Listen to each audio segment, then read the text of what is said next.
যুক্তরাষ্ট্র থেকে পণ্য আমদানিতে 1000% পর্যন্ত শুল্ক আরোপ করে রেখেছে জাতীয় রাজস্ব বোর্ড। ট্রাম্প ট্যারিফ মোকাবিলায় আলোচনা জোরদারে যা যৌক্তিক পর্যায়ে নামিয়ে আনার বিকল্প নেই। তবে অশুল্ক বাধাকে আরও বড় করে দেখছেন ব্যবসায়ীরা। বিশেষজ্ঞরা বলছেন এই মুহূর্তে উচ্চ শুল্ক, অশুল্ক ও WTO কমপ্লায়েন্স নিশ্চিতে রোডম্যাপ তৈরি করে আশ্বস্ত করতে হবে যুক্তরাষ্ট্রকে। রাকিব হোসেনের রিপোর্ট।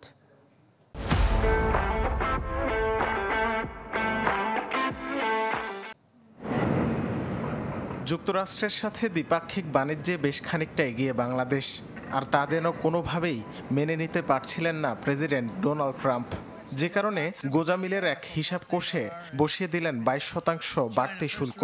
যদিও তা স্থগিত হয়েছে মাস তিনেকের জন্য, তবে সেদেশের পণ্যের বেলায় 74% যে হিসাব দিয়েছে মার্কিন সরকার, তা নিয়েও আছে নানা প্রশ্ন।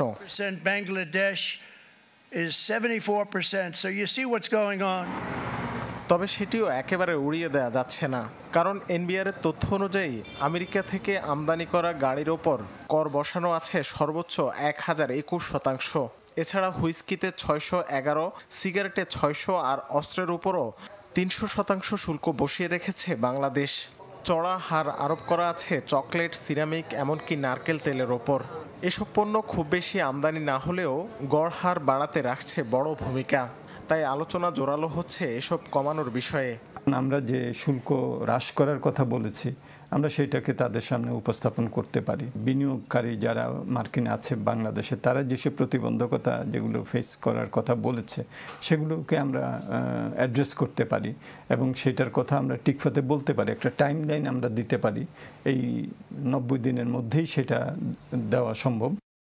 সম্প্রতি এক হিসাবে দেখানো হয় 2024 সালে মার্কিন পণ্য আমদানির বিপরীতে বাংলাদেশ সরকার শুল্ক পায় মাত্র $18 কোটি। বিপরীতে সেদেশে রপ্তানি করতে গিয়ে বাংলাদেশ পরিশোধ করে 7 গুণ বেশি, $127 কোটি। তাই বাড়তি শুল্ক আরোপের শঙ্কা এড়াতে মার্কিন পণ্যে কী ধরনের ছাড় দিতে পারে বাংলাদেশ, তা নিয়ে আলোচনার উপর জোর দিচ্ছেন ব্যবসায়ীরা। অ্যামচ্যাম প্রেসিডেন্টের মতে শুল্কের বাইরে অশুল্ক বাধা দূর করতেও নিতে হবে সমান্তরাল উদ্যোগ। আমাদের নন টেরিফ যে ব্যারিয়ার, সেটাতে কিন্তু আমাদের প্রোডাক্টের কস্ট বাড়িয়ে দেয়। 1% যদি লজিস্টিক্স কস্ট আমরা কমাতে পারি, তাহলে আমাদের এক্সপোর্টের কমোডিটির কস্ট আমরা 7% কমাতে পারি। মেধাস্বত্ব আইনের কিন্তু প্রয়োগটা আমাদের কিন্তু বাড়াতে হবে যদি আমরা কোনো অ্যাডভান্স কান্ট্রি থেকে ইম্পোর্ট করতে চাই, নট অনলি যুক্তরাষ্ট্র।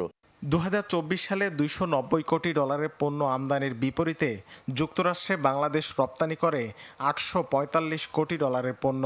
ফলে বাণিজ্য ঘাটতি 550 কোটির উপরে। WTO সেলের সাবেক এই মহাপরিচালক বলেন, এই ঘাটতি দ্রুত কমানো সম্ভব নয়, তবে সুযোগ রয়েছে সুনির্দিষ্ট পরিকল্পনার মাধ্যমে ট্রাম্প প্রশাসনকে আশ্বস্ত করার। আমরা আমাদের টেরিফ এবং নন টেরিফ যে ব্যারিয়ারগুলি আছে, এগুলি দূর করছি এবং সেটা তাদেরকে জানানো, কনভিন্স করা, এটা একটা বড় দায়িত্ব। অনাবশ্যক হাই টেরিফ দিয়ে রাখলে আমাদের যে ইন্ডাস্ট্রি আছে সেটা আসলে কিন্তু খুব বেশি কম্পিটিটিভ হয় না।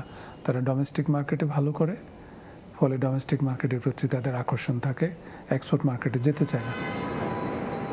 অবশ্য দ্বিপাক্ষিক আলোচনার পাশাপাশি বিকল্প বাজারের দিকে নজর বাড়ানোর পরামর্শ আসছে সমান তালে।